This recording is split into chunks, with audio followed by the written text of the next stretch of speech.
de trouver quelqu'un qui a une échelle. Qu'est-ce que vous allez faire dans ces cas-là, du coup? Je vais essayer de monter, essayer de voir où est l'essaim. Et puis si je peux le récupérer peut-être en enfumant avec la fumoir, essayer de leur dire c'est peut-être pas un bon endroit et leur poser la ruchette à côté qui sent bon le miel, la cire, et leur dire que c'est plutôt une meilleure maison. Qu'est-ce que vous conseillez aux gens qui se retrouvent avec un essaim chez eux dans cette période un peu spéciale? D'appeler un apiculteur, je pense que ça peut intéresser les apiculteurs parce que malheureusement il y a beaucoup d'abeilles qui meurent. Donc un apiculteur peut sauvegarder les abeilles, pourquoi pas faire du miel, mais surtout en tout cas sauver l'espèce parce que les abeilles c'est très très important pour la pollinisation des fleurs, on le sait. Mais quand on pollinise une fleur, ça peut faire un fruit derrière. Si c'est pas pollinisé, il n'y a pas de fruit. Donc les abeilles sont très utiles pour se nourrir et c'est très très important de les sauvegarder. Donc surtout c'est mignon, ça pique pas, c'est pas très agressif une abeille, c'est plutôt gentil. Donc c'est impressionnant parce que ça peut faire un nuage et si on en trouve un à la maison, ça fait d'abord un nuage, ça va se poser dans un arbre, ça fait un gros essaim, une grosse boule. Suivant les individus, il peut y avoir des milliers d'individus, donc ça fait plus ou moins gros.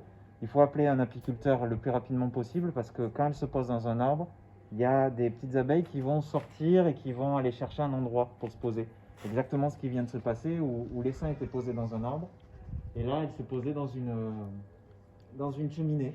C'est un endroit qu'elles ont trouvé plutôt propice. Apparemment il y avait déjà eu un essaim donc ça doit sentir justement la cire. Donc elles aiment bien se reposer toujours au même endroit. Si vous avez un essaim chez vous, en règle générale, il va revenir, puisque c'est un peu une forme d'habitude, quoi. L'essaimage, c'est quelque chose de tout à fait naturel, donc c'est pas dangereux du tout. Il faut essayer d'appeler un apiculteur. Alors, comment trouver un apiculteur? On peut faire le Bon Coin. Il y a des apiculteurs sur le Bon Coin qui laissent des annonces justement parce que c'est la période en ce moment. Donc on peut trouver un apiculteur sur le Bon Coin qui peut intervenir près de chez nous. Il peut y avoir, on tape essaim d'abeilles dans Google tout simplement et on va trouver des sites professionnels qui parlent d'abeilles et il y a des listings d'apiculteurs qui vont récupérer des essaims gratuitement, c'est gratuit. Il ne faut surtout pas payer.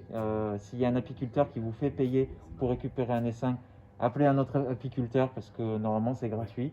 Justement, l'apiculteur est très content de récupérer un essaim. Donc, alors peut-être que l'essaim il est malade, peut-être qu'il faut le soigner, etc. Mais en tout cas, si on peut sauvegarder les abeilles, c'est le plus important. Donc voilà, appelez un apiculteur.